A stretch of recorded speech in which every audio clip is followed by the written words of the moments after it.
I want to show you what we got here. We got this printer. This is Epson Expression Home. So basically, let's check this printer out.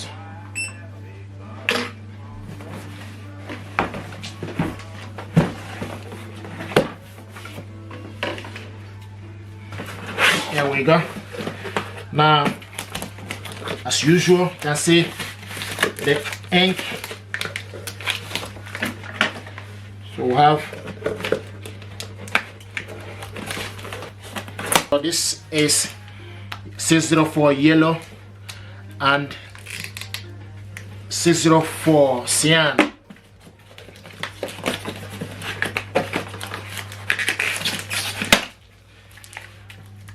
.604 magenta and 604 black. So these are the 4 ink cartridges it's using. This is the power cable. This one is 3-pin power cable.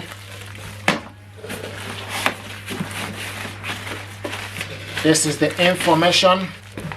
There we go. White color, so white and a bit of black.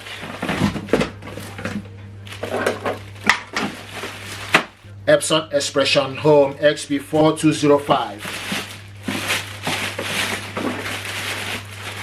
Let's see what it looks like.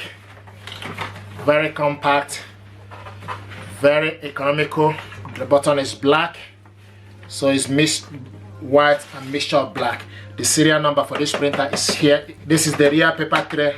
The USB cable goes in here. The essence of USB cable is you hook this up hardwired. Okay, sometimes people struggle to connect this printer to Wi-Fi network, but if you connect it to USB cable, you connect it via hardwired, so you won't need to worry about Wi-Fi network. So this is the overview and unboxing of this printer. So plug it to the power, push it in.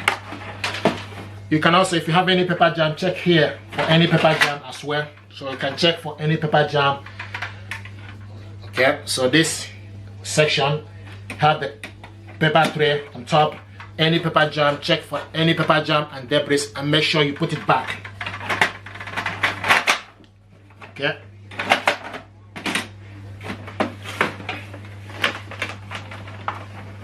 So I'm going to plug this to the socket. Switch this printer. This is the on and off button. Once you switch it on, you just need to wait. Select your language, then you install the ink.